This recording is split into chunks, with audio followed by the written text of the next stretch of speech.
Well, good Tuesday morning, everyone, and welcome to our webinar session focused on middle grades. My name is Robin Hebert, and I'll be your host for today's session. As always, I'll be joined by my colleague, Trinity Walsh, who is our coordinator of early post-secondary opportunities here at CPE. Trinity will take us home later on with a data moment toward the end of our session. Many of you may be wondering, what do the middle grades have to do with dual credit and other early post-secondary opportunities? And I am so glad you asked. Over the past year, here at CPE, we have heard from many stakeholders about the challenges and the obstacles to students earning early college credit while they're in high school. And in almost every conversation, we hear that the preparation for EPSOs or early post-secondary opportunities really needs to start earlier in middle school with communication, awareness, and preparation for students and their families. We couldn't agree more. So today's session is one way that we're hoping to elevate early post-secondary opportunity and preparation with our middle school partners and families. And specifically, today's session will focus on understanding how middle school students can make advanced progress toward their career and post-secondary goals. We'll discuss how middle school is the perfect time for college and career exploration, so that students can maximize the opportunities that they'll have later in high school to earn that college credit that will support their career and post-secondary goals. We'll explore how middle school course selection can really open up EPSO options in high school, and really see how promotion of EPSOs among middle school students and families will increase that participation in high school and lead to post-secondary success for more students, especially those who may not be aware of what is available now. And finally, we'll begin to see this interplay of CTE program, high demand career sectors, and the completion and success of early post-secondary opportunities and graduation outcomes. So before I invite our panelists into the room, I'm going to share my screen here.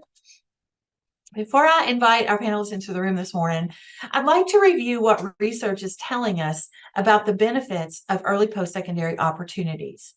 There was an expansive research project done in 2022 out of the University of Utah, and it was called Research Priorities for Advancing Equitable Dual Enrollment Policy and Practice. And in it, they talk about 5 key benefits of early post-secondary opportunities and dual enrollment specifically. And so these opportunities really matter because we know that they have broad positive impacts on student outcomes. We know that they expand learning opportunities, excuse me, they expand learning opportunities and college access, and even have the potential to improve local communities. They address the increasing demand for college level education and increasing college costs. They can help students save money. They have broad support from students and families and high schools and colleges and policymakers. And finally, they do require this intentional alignment and integration of secondary and post-secondary systems and structures and policies, which we all know will benefit all of those systems and structures and policies. So if you would like to hear more about these benefits or read the entire report, you'll be able to find that in the research section of our EPSO toolkit, and we'll tell you a little bit more about how to get to that at the end of the webinar today. So without further delay, I am really thrilled to invite our panelists into the room. And let me see here. Let me stop sharing my screen. Get back to that.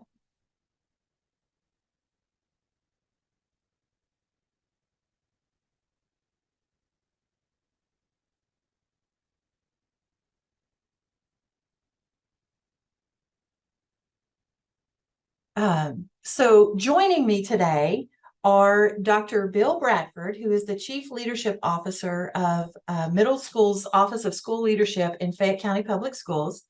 Sharon Collins is also with us, and she is a program consultant in CTE programs and pathways at the Office of Career and Technical Education at KDE.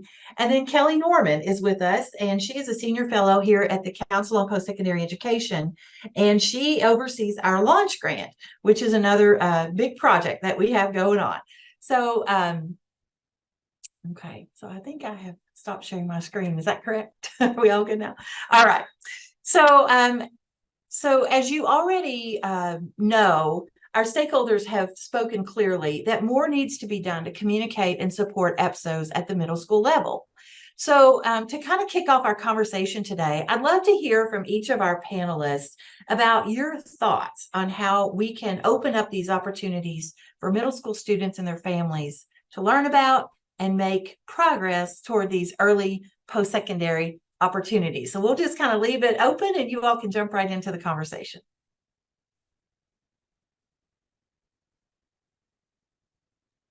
I'll go ahead and start. As we think about our middle school students, it is so important that they have the chance to explore before they get to high school. You know, a lot, depending on the high school scheduling, a lot of our students are limited in where they can explore in their career pathways and the opportunities that they have once they get to the high school level.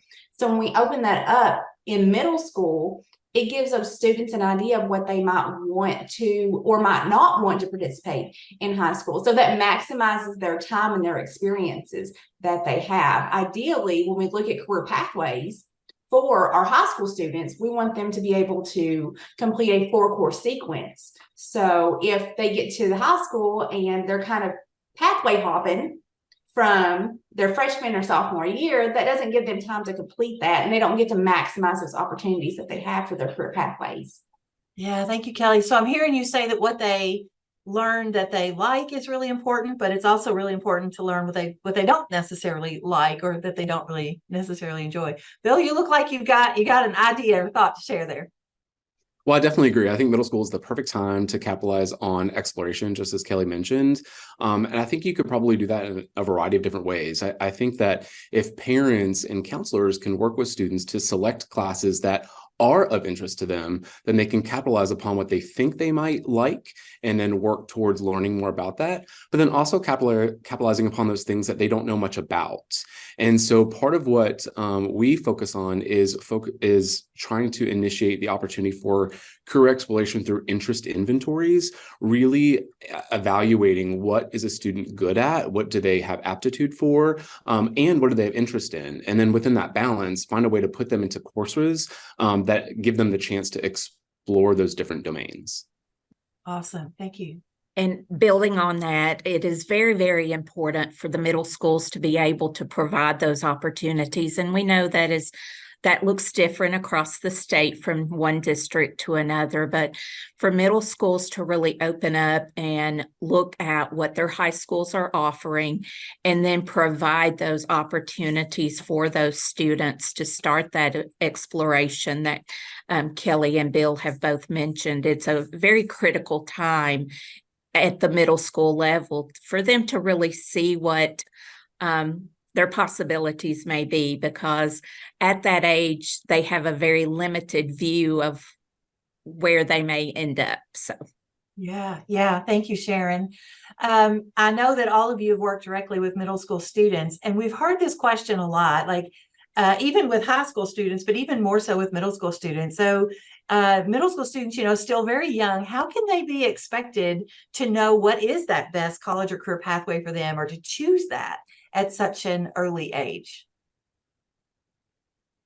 Again, it goes back to what Bill mentioned, having those interest inventories that can, and doing more than one of those so that they can compare with those, but then just providing them with field trips or events that can expose them to different possibilities, providing some hands-on type learning opportunities for them to see where their interest may be, but really diving into those interest inventories and really looking at those, analyzing those, not just taking it and moving on. They really need to analyze and go from there what their interest may be. Yeah, at the middle school level, it's really less important to make a commitment about what you want to do long term. And it's more about having the opportunity in a playground setting, so to speak, a protected playground setting, to really figure out what you might like and what you might like to explore more, just like you want to find out what you don't like and what you don't want to explore more. So one of the things that we would encourage is for students and schools to capitalize upon what can they offer to expose students to not just early post-secondary opportunities through career technical education classes, but also just through those essential workplace ethics that we're striving for all of our students to demonstrate. All those competencies that we want them to be able to execute on a consistent manner, such as adaptability and flexibility and responsibility. All of those components can be intertwined into the academic curriculum in a really creative way that capitalizes upon this audience. And this audience of middle school students is such a target audience for really throwing everything at them to figure out what might they be attracted to. Awesome. So I think I'm hearing you all say that middle school really is a time to zoom out rather than zooming in and kind of take in all of those possibilities. And Bill, you said something really important there. I want to circle back to, maybe we'll go back to it in a second, but really thinking about how can middle schools begin to think about broadening what they can offer in terms of, and Sharon, you mentioned all of those varied experiences, including coursework, but also like field trips. You mentioned other kinds of things that can happen at that level. So what I'm hearing you all say is that the courses and the experiences that middle school students have can really make a difference in getting them on the right path for high school. So I'm wondering what thoughts you have about how can middle schools really maximize schedules, student scheduling, and especially advising of students to help them make the most of these opportunities that are out there, in front of them. I'm happy to start. I think that one of the considerations, and Sharon actually alluded to it before, and that is each middle school certainly has some version of a high school partner, whether that's a feeder school, whether that is a conglomerate school. But I think that if our middle schools can capitalize upon the resources available at the high school level, then what they could do is they can replicate programming. And that might be sharing of resources, which could include personnel. It could be resources in terms of curriculum. But if the students at the middle school level have a pathway forward to continue their studies in a domain that they like, then that really opens the door for a really strong partnership and even a professional learning community between that middle and high school. And then beyond that, I think it's about being able to provide a menu, right? What are all of the opportunities available to a middle school student under our jurisdiction or under our tutelage? And what can we tell them about those opportunities so that they make good decisions along with their parents for what they want to engage in? Yeah, Bill, I want to follow up on something you said there at the end about the students and their parents. And it sounds like that there's a certain level of self-advocacy that's involved with the students and their parents, just finding out, and then making sure that they take advantage of that. So how do you in Fayette County empower students and families toward that self-advocacy for their their future, their preparation for college and career? Well, we really implore our school counselors to, develop individual relationships with each student to really figure out what is it that they are interested in, what is it that they are good at. So there's some actual strong career counseling put into the mix. But I think the other part is ensuring that parents understand what a student's path might be. So what are the goals that the student or the parent actually has for the child? And then how do we utilize those goals and strategize what would be the most appropriate plan to explore middle school, but then also to prepare that child for high school so that they can accomplish everything within their trajectory goal. Yeah. Sharon and Kelly, I'd love to hear ideas from you all also about how to really connect and promote EPSOs with students and families. We hear so much that they just don't know what's available. One thing go on. I was just going to reiterate the importance having those career counselors. Again, many schools have them, some do not, but I feel like that's a very important connection.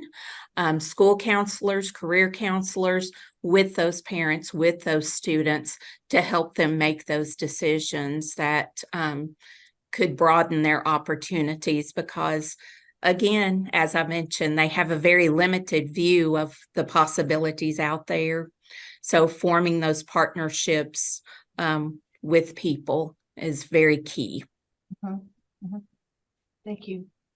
Communication, communication, communication. Yes. And it's not just, when you're in a school setting, you're used to the language, you're used to the terminology. You take for granted that people know what you're talking about. But when you're communicating with parents, they don't know what they don't know. So, you've got to put it in terms where they can understand, break it down for them, know that they don't have the same background that you do with whatever opportunities there are.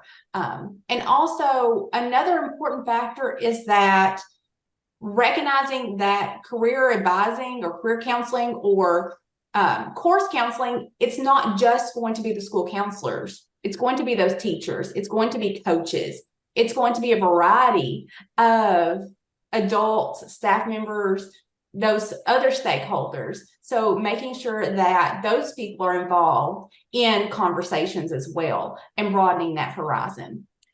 All right. Thank you, Kelly. I couldn't agree more about communication. I hope that the three of you will share specific resources that you have that we can add to our toolkit so that folks can get a better idea of the specific strategies and maybe even some of the documents that you use to communicate. So I want to shift gears just a little bit here. And I know that all three of you are big fans of career and technical education and the pathways that are in the career and technical education world. And so I'm wondering if you can help the folks who are on our webinar today really understand the role of CTE pathways and programming in preparing middle school students for this opportunity they're going to have when they get to high school. How do these two intersect, and what do you see the role of career and technical education being in this ecosystem that we're talking about? I think we've alluded to it before. It's starting early in the middle school is a great way for kids to figure out if they like it, if they don't like it. And so they're not spending that time that they could be in another one. But it also gives them that cursory information, that information they need in those courses to be prepared for the next level up, so that they can continue on. And it also, they're going to also form friend bonds in those classes of people that have common interest. And so those really help with that social emotional development there. And the skills that they can learn in those courses, those skills can be used across any sector. It's not only skills that are used in the career and technical education world, but those are lifelong skills that they can learn and then use in a variety of ways. And, in our realm, the CTE pathway concept is very similar to the concept of like a major or a minor in college.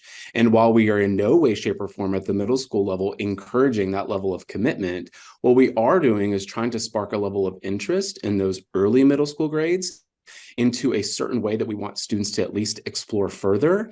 And then if we can find opportunities for students to achieve high school credits, for example, during their middle school years, for example, 7th and 8th grade, what that does is that frees up their schedule going into high school, where they either continue along this pathway because it's one that has worked for them, or if they need to shift and adjust and focus in other areas of academic curricula, then they have the opportunity and flexible in their schedule to do that. So it's really two birds in one stone, and it's a way to maximize our time with students while they are receiving a high quality educational experience.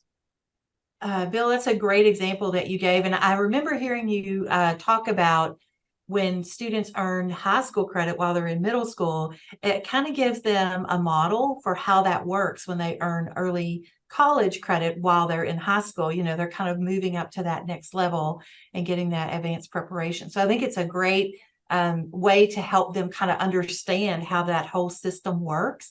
I'm wondering, Bill, if you can give us like a specific example of how a student might do that going from middle school to high school. Absolutely. So in Fayette County Schools, we've been very fortunate to be able to cluster our middle school and high school feeders so that the high schools that have certain academy models or CTE pathways with very specific programs, such as agri-science, media arts, things of that nature, we're able to then target the middle schools that feed into those schools with the same types of programming. So, for example, in the 7th and 8th grade, we are able to encourage our students to select those those prerequisite courses, those early entry level courses that satisfy a pathway completion, but they're able to do so in a safe space where there is less of a struggle academically because they are with their teachers and they are working together with their peers to be able to accomplish middle school credit and high school credit simultaneously, so that when they go into the high school, they have already gotten a leg up and they are already more prepared for the rigor that they are to expect in that setting. Okay, that's wonderful. And we've heard so much talk about preparing students for the rigor of early college. And I guess this is another example of how they're kind of getting front loaded for the rigor that's going to be coming toward them in high school as they transition from middle to high. Thank you for that example.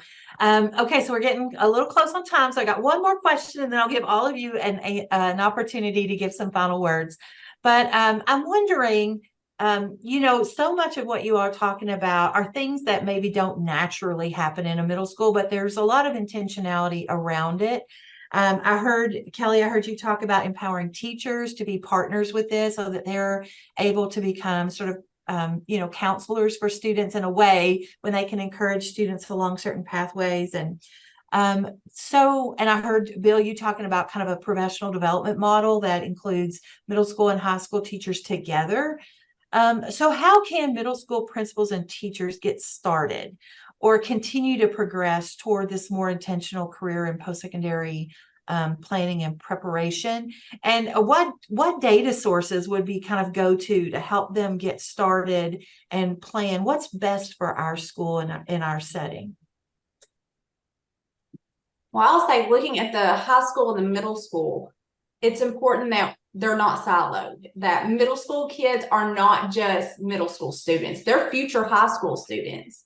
And that the high schools don't look at middle schools as that's just the middle school. These are going to be our students. So having that partnership, having that collaboration, middle schools knowing what opportunities are available at the high school level and how they can go ahead and start supporting students that want to take advantage of those opportunities. For example, if they know that freshmen can take a dual credit, but there is a, let's say, Algebra 1 prerequisite, then start offering Algebra 1 for high school credit at the middle school to, help those students. And Bill was talking about, go ahead and have that preparation there. So it's important to partner and make those natural connections that we don't think about being natural, but they really are. Kelly, you're getting some love on the webinar with those comments. So you're on to something there. Bill, I think you were getting ready to say something. Well, I can't emphasize enough that it's definitely important to capitalize upon what is happening at the high school level in a given district or within a school system so that the middle schools can then really work from where the high school has already laid the foundation. But I also would have to come back to the student interest profiles. What are the students indicating that they are interested in studying further or exploring more? Because if you can capitalize on the student's interest, then you already are sort of promoting engagement.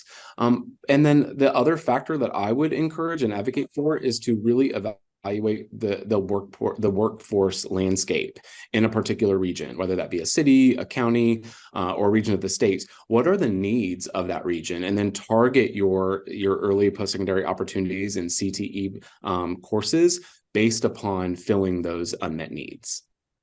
Yeah, I think that is a great comment and kind of goes back to that benefit of alignment and integration of all of these systems all the way into the workforce. Sharon? And that's what I was bringing in, the business and industry. Even though we've spent much time connecting our middle schools and our high schools, but even looking beyond that, what are the businesses, what are the industries that's in your area, no matter what part of the state that you're in, because you want those students to be members of that community for a long term, but look at what's available for them and bring those people in because they want to help, because that's their future as well, having those students be part of their workforce. Working with the local chambers of commerce, that's a good place to start in being able to develop those connections with business and industry. Thank you. Thank you, Sharon. Okay, Bill, I want to circle back around to you because I know your role there in Fayette County, that you have this issue. So we always hear from educators about time, that there's so many great ideas out there and so many things we could do. But, we have limits in terms of our human capital. Do we have enough time and capacity to do these things that are so good for students? So I'm wondering if you have any tips of the trade. What advice would you give to principals and teachers about, okay, so you want us to have this combined professional learning opportunity with middle school and high school, but how do we navigate that time-wise and some of these other things, in terms of student advising and that sort of thing. So what do we do about time? Well, I don't think it's an easy answer, but I do think there are a couple of marketable ways to approach it. I think that, first of all, there is an entry point for any middle school to really embrace this work and to provide these episodes for our middle school students. I think that if a school can maximize their master schedule to really allow for elective, encore, exploratory classes, whatever's the terminology that your particular district uses, to give students chances to, I'll use, rotate through different career exploration opportunities, that's going to be very healthy for the system as a whole, because it's going to expose students to all of their opportunities. But I would lay claim to there is an opportunity for any school, no matter your resource allocations, to really utilize career exploration in innovative ways. So even across core curricular classes, literacy classes, science classes, social studies, if we could encourage our teachers to use text resources that are that assume content related to different careers, then we can have students practice text-dependent questioning and different types of writing prompts about this new content and about new ideas in ways that are still under the jurisdiction of a typical social studies class or a typical reading class. So I think that there's a way for all schools to work towards a common goal. I just think that everyone will have their own place to enter within the continuum. Okay, great advice. Good words there. All right, I promised you all that you would have 1 minute each for your best advice, your best comment of today. So Sharon, I'm going to go around my screen here. Sharon, you're first, so I'll start with you. What are your parting words? And Bill just led me right into that. No matter the course that you're teaching, whether that be Common Core, whether that be career and technical ed, media, I want to encourage career exploration in all areas and provide those opportunities for those students through field trips, if possible, different events that can just expose them to what their futures could be. Okay, exploration is what I'm hearing you say. All right, Kelly, I'm going to pitch the ball to you. Okay.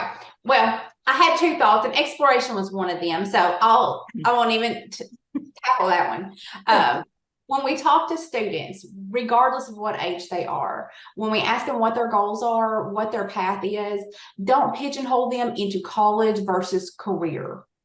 They go hand in hand. Those are, it's not a or, so it's oftentimes an and, because regardless of whether college means 4-year, 2-year technical, or certificate, whatever that post-secondary path is, it's got to be something that leads to a family sustaining wage earning career.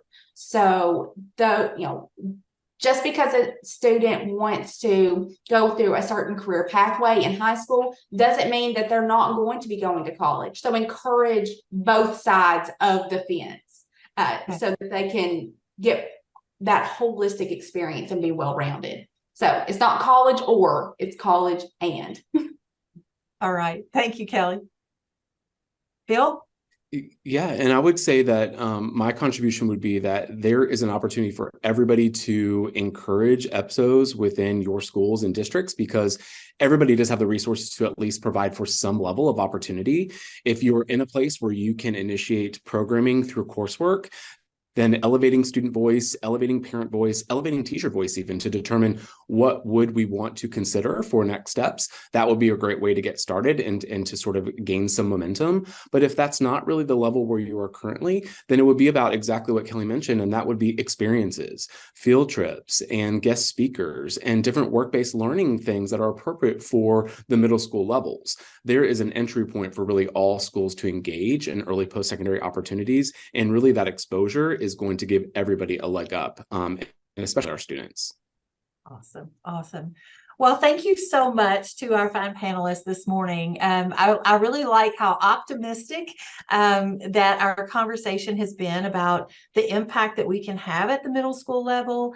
I'm hearing exploration, I'm hearing communication, collaboration, and just really just taking that next step. It doesn't have to be a huge step, but just taking even a baby step toward more opportunities for students to explore what that college or post-secondary goal might be for them. So thank you again to our expert panelists. Really appreciate your wisdom and experience today. I'm ready now to turn things over to Trinity, and she will take us home with our data moment. Okay. And Robin, I'm going to go ahead and share my screen.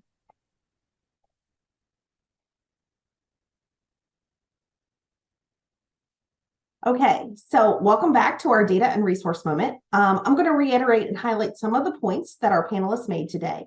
I have a lot of information, but I'll go through this quickly and provide the resources and content on our episode toolkit.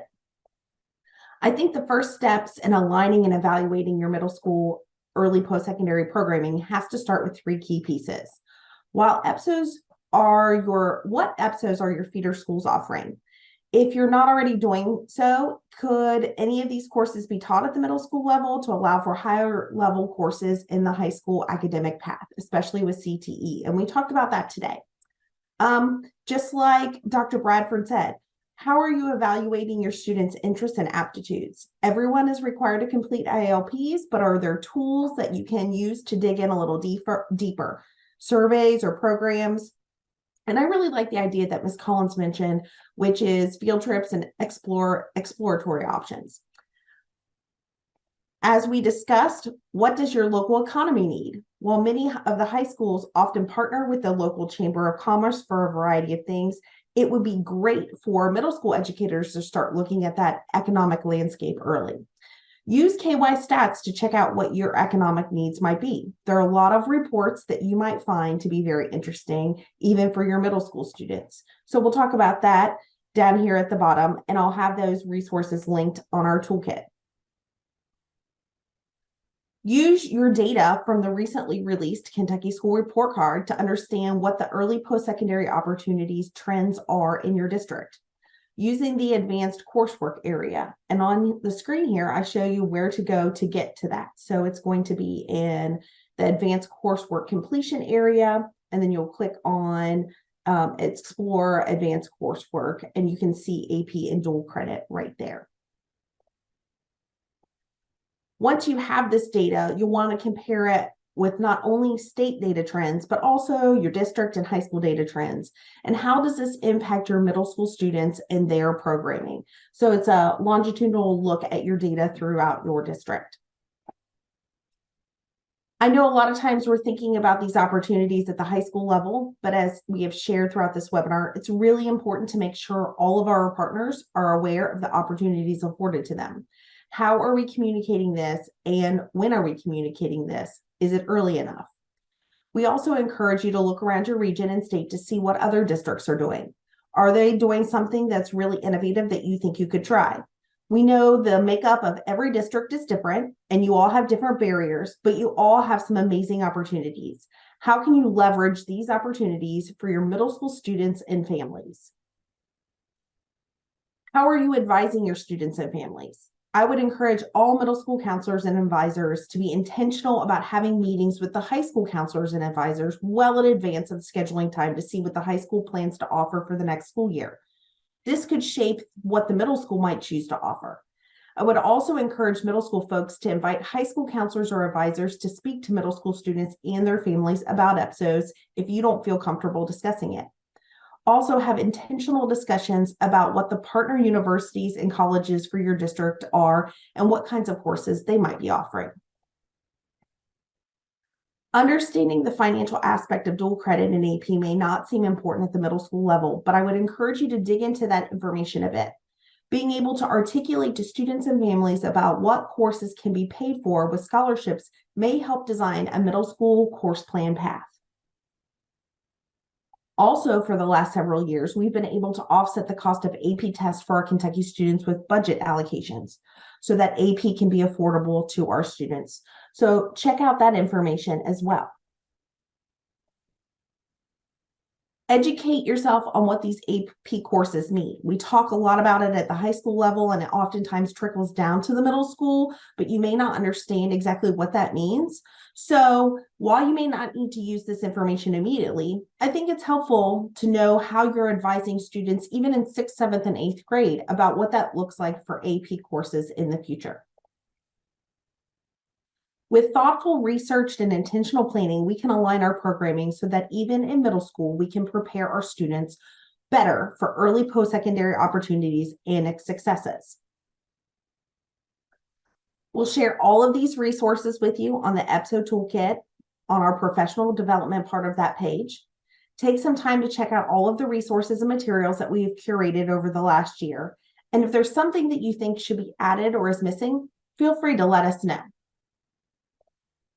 Additionally, I want to remind you that the Kentucky Advising Academy also has a toolkit that has a plethora of excellent resources and materials, and that is also linked in our EPSO Toolkit. So I'm going to let Robin bring us home.